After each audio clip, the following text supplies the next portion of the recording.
Constantino, o homem que mudou o Ocidente. No passado, a Europa foi palco de veneração de diversos deuses, como Júpiter, Vênus e Apolo. Mas tudo isso iria mudar, por conta de um homem que substituiria os antigos deuses pagãos, por um deus carpinteiro pregado numa cruz. Muito pouco se sabe sobre a infância, o caráter e a personalidade de Constantino. Sua mãe, Helena, era filha de um estalajadeiro sérvio, e seu pai Constâncio era um importante político romano.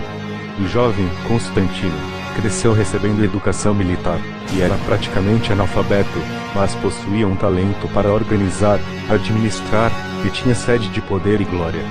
Ele era alto, corajoso, tinha um carisma magnético, e era bom com os amigos, mas cruel com os inimigos. Os autores Latâncio e Eusébio se referiam a ele como protetor das artes e literatura, embora Constantino fosse enculto e tivesse muito mais o porte de um guerreiro do que o de um erudito. Por parte de sua mãe, que era cristã, Constantino recebeu uma educação baseada nos princípios fundamentais do cristianismo: justiça, misericórdia, paz e tolerância. Desses princípios, Constantino possuía apenas o último.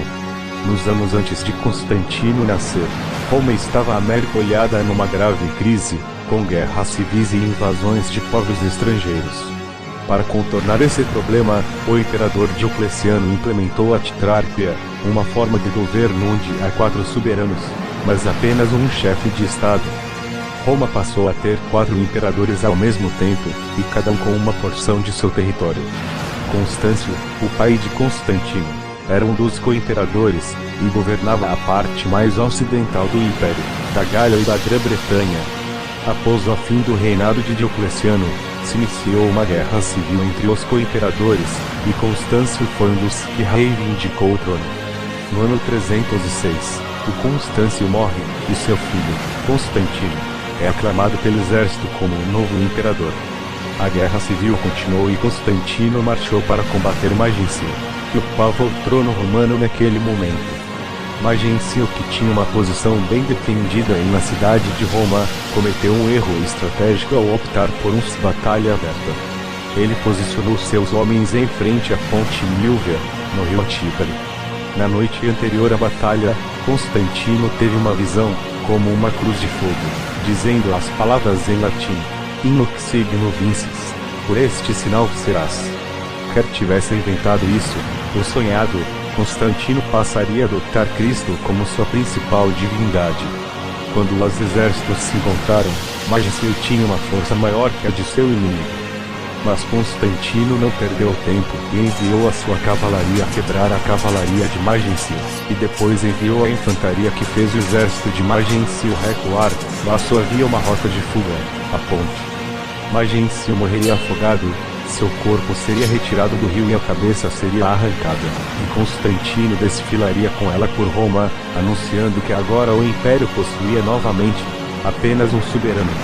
Em seu reinado, se acabariam os últimos vestígios de República da Roma Antiga, tendo ele se convertido no mais absoluto dos déspotas, e o antepassado dos ditadores, czares e kaiseres europeus. Criou um corpo de espiões encarregados de castigar os mais leves sintomas de descontentamento entre seus súditos. E cortou a cabeça dos subordinados cujas pretensões viessem a incomodá-lo. Transferiu sua corte para Bizâncio, uma cidade grega situada no Estreito de Bósforo, e que seria rebatizada de Constantinopla. O imperador fez dela sua nova capital, pois a considerava uma residência mais digna de um rei, que aspirava ao esplendor oriental. Seu autoritarismo, que não tinha nenhuma disciplina interna, ou fiscalização externa, o fez cometer atos terríveis, como mandar matar o próprio filho Crispo, por suspeitar que esse conspirava contra ele, e ordenar a execução de sua esposa Fausta, acusando essa de manter relações com um criado. Não se sabe ao certo o motivo de Constantino ter adotado o cristianismo como religião oficial. Para alguns, foi por motivos políticos, pois Constantino, embora fosse iletrado, era um gênio na arte de governar, e sabia que seu trono estaria seguro enquanto seus súditos seguiam uma religião que dizia: dê a César o que é de César. Constantino transformou o cristianismo numa força política de organização e unificação. pois o império passar por muitas guerras civis e ameaças de desmembramento, e Constantino via o cristianismo como um fio de ouro que ligaria novamente suas províncias numa unidade harmoniosa. Para conseguir a estabilidade política mediante a unidade religiosa, Constantino presidiu o Concílio de Nicéia, onde diversas doutrinas sobre a Igreja foram discutidas. Constantino não entendia a língua grega, e precisou de intérpretes para entender os pontos discutidos. O principal alvo de discussão era a questão da unidade ou trindade de Deus. Os partidários da doutrina da unidade se chamavam arianos. Eles defendiam que Deus fosse apenas um e negavam a divindade de Jesus. Por outro lado, os que faziam oposição defendiam a doutrina da trindade, e acreditavam que Deus era dividido em 3 pessoas: o Pai, o Filho e o Espírito Santo. O imperador pronunciou-se a favor da trindade, e essa passou a ser a doutrina aceita pela Igreja Católica. Apesar disso, o imperador não perseguia, até mesmo desencorajou a perseguição aos cristãos arianos, pois era tolerante com eles.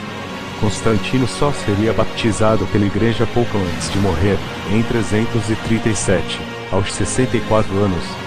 O Império Romano do Ocidente desmoronaria um século e meio mais tarde, mas a estrutura religiosa erguida por Constantino permaneceria até